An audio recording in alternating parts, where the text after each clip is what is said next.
Ang susunod na programa ay rated PG. Patnubay at gabay ng magulang ay kailangan sa mga batang manonood.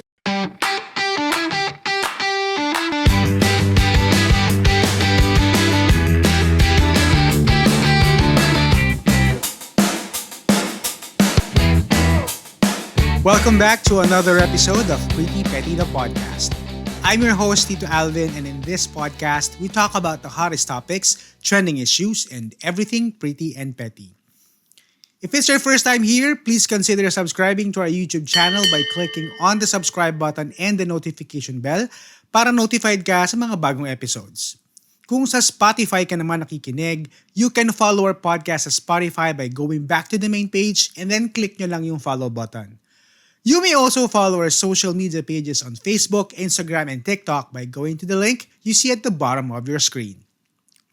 So for sure, nakita niyo naman na yung title ng topic natin for today. And tapos sa simula nitong podcast episode, nakita niyo yung madalas yung naririnig before mag-start yung program na gusto nyo. Dahil for this week, ang pag-uusapan natin ay tungkol sa MTRCB. Ang tanong ko sa inyo, mga pretty people, sa tingin ninyo, nakakatulong pa ba ang MTRCB? Relevant pa ba sila in the age of online streaming? O dapat na bang i-abolish ang MTRCB? Ang Movie and Television Review and Classification Board or MTRCB ay isang government agency sa Pilipinas na may power na mag-review, mag-classify at minsan mag-regulate ng content na pinapalabas sa sinihan at television. So basically, bago mo panood ang isang pelikula sa sinihan o habang pinapanood mo ang isang show sa TV, kailangan mo na itong dumaan sa MTRCB para ma-review. Hindi lang sila basta nagbibigay ng rating. Minsan, pinapabago nila yung content. Now, saan ba ito nanggaling? Ang MTRCB ay na-establish noong 1985 during the presidency of Ferdinand Marcos. Originally, ang purpose nito ay mag-monitor ng movies at TV shows para siguraduhin na ang mga content na napapanood ng publiko ay appropriate, especially for younger audiences. Ngayon, kapag nagre-review sila ng content, nagbibigay sila ng rating system. Familiar naman tayo dyan sa mga rating system na yan. For example, yung G or General Audience, pwedeng panoorin ng lahat kahit bata. PG or Parental Guidance. Pwede sa bata pero kailangan ng guidance ng magulang. We also have R13, R16 at R18. So ito yung mga palabas na may mga age restrictions. And SPG or Strong Parental Guidance. Usually ito yung mga shows na may mas mature na themes. Pero dito nagiging interesting. Kasi sa maraming bansa, ang ginagawa lang ng rating board ay magbigay ng classification. Meaning, sinasabi lang nila kung para kanino ang content.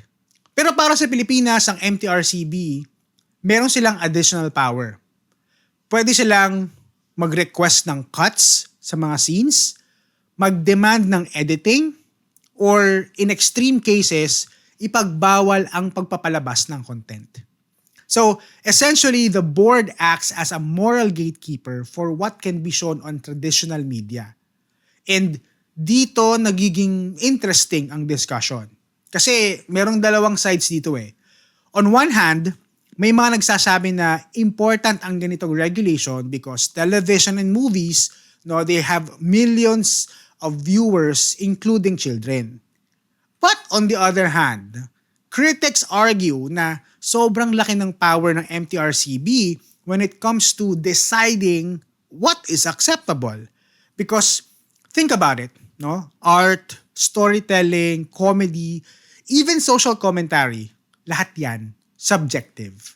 What might be offensive to one group might be completely normal to another.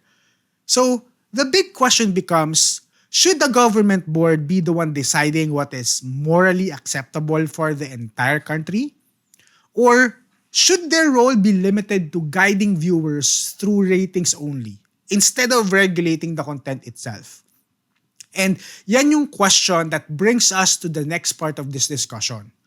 Where do we draw the line between censorship and artistic freedom. Ngayon, alam naman natin na lahat ng pelikula, no, they are not just art. Movies are also a business. Ang paggawa ng pelikula ay mahal. Sobrang mahal. And no, you have production costs, no, you have to pay the actors, locations, equipment, post-production, editing, marketing, lahat na. Minsan umaabot yan sa millions of pesos ang budget sa iisang pelikula lang. So when filmmakers create movies, ang goal niyan, simple lang. Kailangan ko itong mapalabas, no, sa sinihan para kumita. Makes sense, right? Because theatrical release is still one of the main ways para mabawi ang production cost. Now, this is where the MTRCB comes in. Kapag ang isang pelikula ay nireview ng MTRCB, may iba't ibang classification na pwedeng ibigay. But there is one rating that filmmakers fear the most. And that is the X rating. Ngayon, hindi porket sabing X automatic bold, no, or sexual in nature. Hindi, not necessarily. Kapag ang isang pelikula ay nabigyan ng X rating, it basically means it's banned for public exhibition. In simple terms, hindi siya pwedeng ipalabas sa mga sinihan. And if a movie cannot be shown in cinemas, then isang malaking problema yan for the producers. Because paano mo mababawi yung ginastos sa pelikula kung hindi siya pwedeng panoorin ng publiko? So, what usually happens is this. Kapag may objection ang MTRCB sa mga certain scenes ng pelikula, halimbawa, mayroong sexual content, o kaya yung theme ay controversial, or mayroong explicit na dialogue, may graphic violence, the board may ask the filmmakers to cut or modify certain parts of the film. And here's the difficult position filmmakers are put into. Meron silang two options. Option number 1, parindigan yung original artistic vision ng pelikula, pero risk of getting an X rating, which means the movie might never be shown in cinemas. Or option number 2, edit yung film. I-remove yung scenes na questionable sa MTRCB. I-adjust yung content. Basically, make changes to satisfy the board so that the movie can receive a more acceptable rating like maybe R16 or R18. Because once it gets an acceptable rating, pwede na siyang ipalabas sa sinihan. So in reality, censorship does not just affect artistic expression. It also affects the economic survival of the film itself.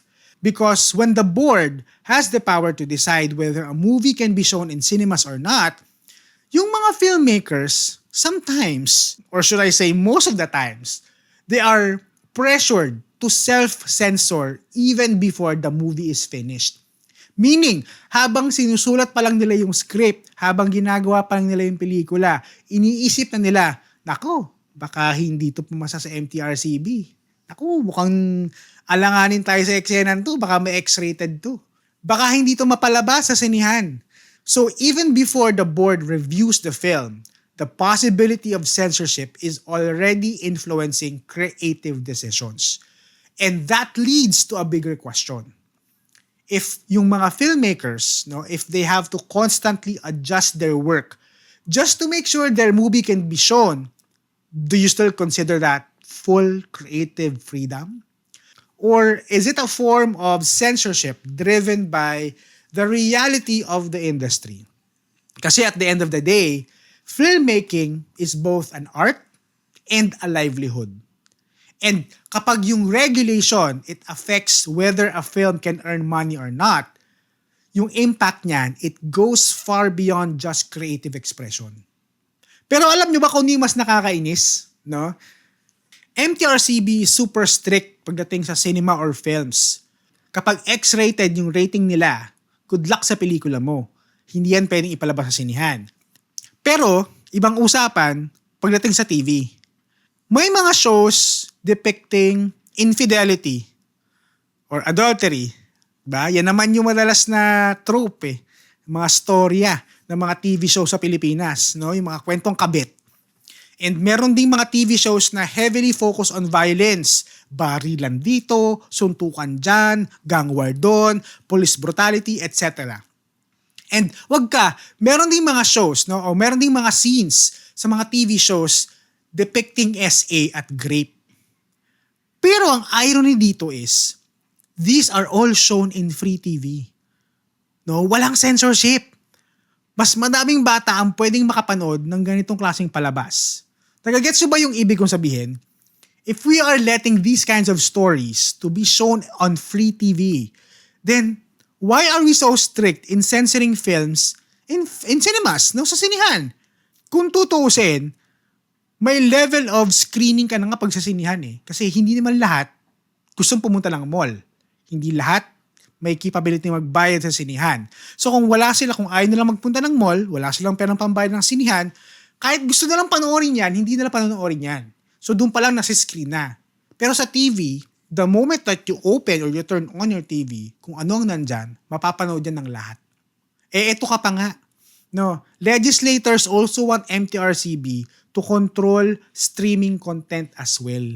No, that includes Netflix, YouTube, and TikTok. Approved na yan sa Senate, no, on its third and final reading last June 2025. But no, it still needs to pass House of Representatives before coming into law. So which means, no, itong mga paid streaming services will be required to submit a list and classification of content to the MTRCB, which may order reclassification if necessary.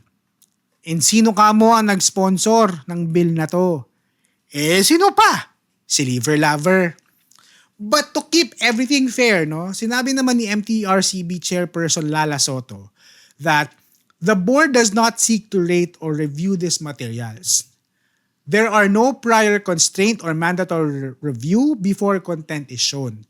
Rather, the measure seeks to ensure that the state is not left helpless in addressing valid concerns and issues such as harmful online contents, particularly materials involving child abuse, exploitation, or voyeurism. So, okay. Maybe for now, no? Baka mag-ibang ihip ng hangin yan in the future. So, tignan natin. Abang-abang na lang tayo. Ngayon, based on everything that we've discussed, no? Here's why I think, again, personal lang to, no? Here are the reasons why I think MTRCB should be abolished. Okay, number 1, double standards. Cinema versus TV. Parang sabi natin kanina, sobrang strict nila sa films na ipapalabas sa mga sinihan. Bawal ang konting sex, bawal yung may mga strong language, bawal ang violence. Kapag X-rating yan, it will not be released to theaters. Pero sa TV, medyo chill. No? May mga shows ng infidelity, violence, and fights. Minsan, depicting SAs and rape. Number 2, censorship hurts creativity. Filmmakers are editing their art just to survive the board's scrutiny. Kasi kapag na-X-rated sila, banned yan sa mga theaters. Kapag R18 naman, limited lang yung audience. So, instead of making meaningful and insightful films, directors are already self-censoring their work bago pa man nila ilabas yan sa mga sinihan. Number 3, the economic impact. Films, it means business. Production cost, malaki yan.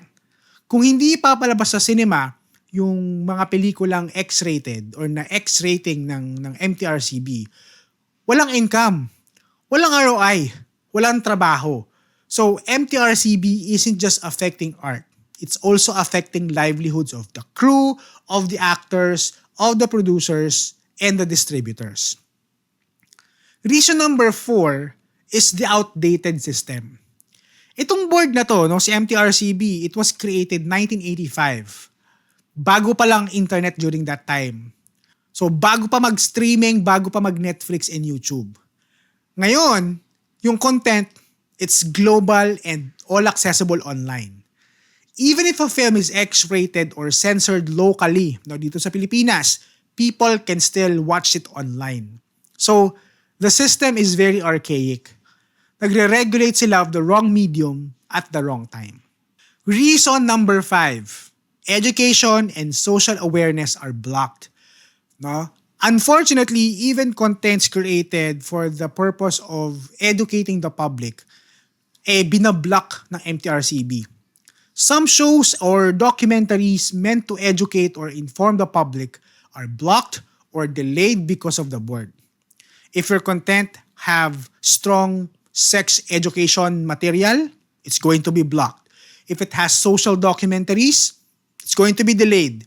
If it has political or controversial theme, you will have a risk of being X-rated. Reason number 6, censorship equals control and not protection. At the end of the day, lahat ng ito, it just points to one thing. It's control over protection. The MTRCB doesn't just guide audience with ratings. They shape, cut, or ban content, which eventually limits free expression, creativity, and the viewer's right to choose. So kung tatanungin nyo ko, MTRCB started with a mission to protect. Pero ngayon, parang hindi na. It's not about protection anymore. It's about control. At sa panahon ng streaming at global media, maybe it's time to ask, is it better to guide or better to abolish and let the audience decide? And that's why sa episode na to, we're saying, it might be time to say goodbye to MTRCB. Alright, thank you so much for joining me today. And again, please don't forget to like and share this episode. Don't forget to subscribe to our YouTube channel and follow our podcast on Spotify.